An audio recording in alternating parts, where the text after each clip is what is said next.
ये कहानी ममता की है। बचपन से ही घर में ये एहसास दिलाकर पाला गया कि औरतों को बोलने का हक नहीं है। अरे ममता, जरा जल्दी जल्दी हाथ चलाओ, रोज ऑफिस में देर पहुंचता हूँ तुम्हारे कारण। लेकिन आपका सारा खाना पैक और तैयार भी है। अरे जबान जितनी चलाती हो उतना अगर हाथ चलाती ना तो शायद घर को अच्छे से मैनेज कर पाती। क्या मतलब है? क्या नहीं मिला आपको? मोजे मोजे कौन देगा? ममता भागकर पति को मोजे देती है। वो हर किसी का ख्याल रखती, लेकिन उसके घर में रोज का रोना लगा रहता। अरे माँ, आज स्कूल में टीचर ने मुझे फीस के लिए डांटा। माँ, मुझे अच्छा नहीं लगता कि स्कूल में फीस के पैसों के लिए मुझे कोई भी बात सुनाए। अरे पर बेटा, ये तो पापा करते हैं ना, सारा ऑनलाइन। मुझे तो इसकी जानकारी भी नहीं है। हाँ हाँ, बना लो बच्चों के सामने मुझे बुरा। अरे करता तो मैं ही हूँ, माना, लेकिन मुझे कोई सपना थोड़ी ना आएगा कि बच्चों की फीस जमा करनी है। अरे बताओगी तो तुम ही ना। ममता की अब ये आदत में शुमार हो चुका था। वो हमेशा हर बात के लिए खुद को ही दोषी मानती। एक दिन वो पड़ोस की दोस्त से कहती है, समझ नहीं आता यार, मैं इतनी डम कैसे हो सकती हूँ। बात तो सही भी है ना, अब पति बेचारा नौकरी करे, पैसे कमाए, या फिर ये देखे कि बच्चों की फीस का वक्त है। क्या करूँ यार। पता नहीं, मेरे पति तो सारा काम खुद ही करते हैं। वो तो कहते हैं कि तुम थक जाती होगी, सारा दिन घर बाहर बच्चे। तो अच्छा, ऐसे भी पति होते हैं क्या? अरे क्या बात कर रही है? भाई साहब कभी तुझे किसी बात के लिए सुनाते नहीं? किसने कहा नहीं सुनाते? अरे ये पति चीज ही ऐसी होती है कि बिना पत्नी को सुनाए उन्हें चैन की नींद कहाँ आती है। तो तू भी परेशान रहती होगी कि कैसे, क्या, कब भूल गई। अरे वो तो मुझे बस इस बात के लिए ताना देते हैं कि मैं वक्त पर खाना क्यों नहीं खाती या पार्लर जाकर अपनी साज सज्जा क्यों नहीं करवाती। पड़ोसन बोल ही रही होती है कि ममता के बेटे की आवाज आती है। अरे माँ, क्या हो गया? लग नहीं रहा कि आज आप मुझे पानी भी देगी। अरे कब से खाने के लिए वेट कर रहा हूँ। अरे यार मैं चलती हूँ, बेटा खाने के लिए वेट कर रहा है, मैंने उसे खाना भी नहीं दिया। अरे 12वीं में पहुंच चुका है तुम्हारा बेटा, उसे बोलो खुद पानी लिया करे। मैंने तो अपने बच्चों को काम करना सिखाया है। अरे यार, खुद की भी तो कोई लाइफ है। माना जब नहीं कर सकते थे तो किया, लेकिन अब इतने बड़े बच्चों की हर बात मानेंगे तो मुश्किल तो अपने को ही होगी। ममता को पड़ोसन की बात में दम तो लगता है, लेकिन करे क्या, आदत भी तो खुद ही ने डाली थी। ममता घर जाती है कि तभी बेटी आ जाती है। माँ, परसों मुझे एक शादी में जाना है, तेरी वो जो लाल वाली साड़ी है ना, उसे दे देना, मैं आज जाकर टेलर को दे दूंगी, वो उस साड़ी से सूट बना देगा। अरे नहीं नहीं तारा, वो मेरी माँ ने मुझे दी थी और उस साड़ी से मेरी काफी भावनाएं जुड़ी हैं। तुमको ना मैं दूसरी साड़ी दे दूंगी। ओके, कोई बात नहीं, लेकिन आज दे ही देना पक्का। तारा माँ की साड़ी से सूट बनवाकर पार्टी में जाती है, लेकिन जब वो पार्टी से लौटती है, क्या है, मैं तो समझ ही नहीं पा रही हूँ। अरे जब वो साड़ी मांगी थी तो ये छल्ली सी साड़ी क्यों दे दी? मैं ही पागल थी जो इस साड़ी का सूट बनवा लिया मैंने। माँ, जानती भी हो कि कॉलेज में मेरी कितनी हंसी उड़ी। तभी वहां ममता का पति सुनील आ जाता है। अरे गवार औरत, जब बेटी साड़ी मांग रही थी तो दे देती ना। अरे पापा, इनके तो इमोशंस जुड़े थे उस साड़ी से। ममता इतने सब के बाद भी कुछ नहीं बोलती। मेरी बेटी की बेइज्जती हो गई, मैं बिल्कुल बर्दाश्त नहीं कर सकता ये। मैं नहीं चाहता कि मेरी बेटी से कोई भी ज्यादा सुंदर लगे पूरे कॉलेज में।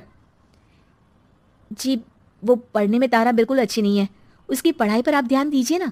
अच्छा, अब तुम मुझे बताओगी कि मुझे किस पर ध्यान देना और किस पर नहीं। रमेश जैसा ही ये वाक्य पूरा करता है, ममता की बेटी और पति उस पर जोर जोर से हंसते हैं। अरे ठीक है ना, पता ही नहीं चला कि कैसे वक्त इतना बीत गया। अरे कैसे पता चलेगा माँ, हम लोगों के पीछे जो तू बैताल की तरह चिपकी रहती थी, तुझे कैसे वक्त का पता चलता? ममता को पहले सास ससुर, फिर पति और बच्चों की तरफ से इस तरीके की बातें सुनकर उसका मन बहुत दुखी रहता था। एक दिन, सुनो ना, बहुत दिनों से कमर के नीचे बहुत दर्द रहता है, कल मैंने देखा तो एक फोड़ा था।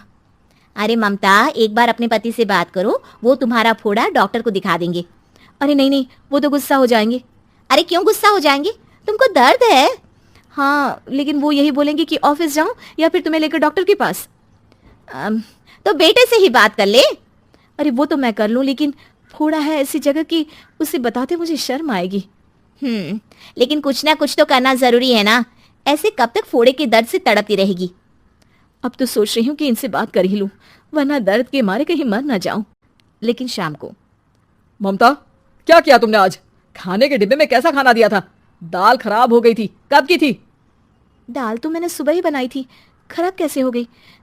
अच्छा सुनिए ना, मुझे कहना है कि अरे गरम दाल बंद करोगी तो ऐसा ही होगा ना। बेइज्जती हो गई सबके सामने मेरी। ऑफिस वालों ने ऐसा मजाक उड़ाया कि क्या बोलूं।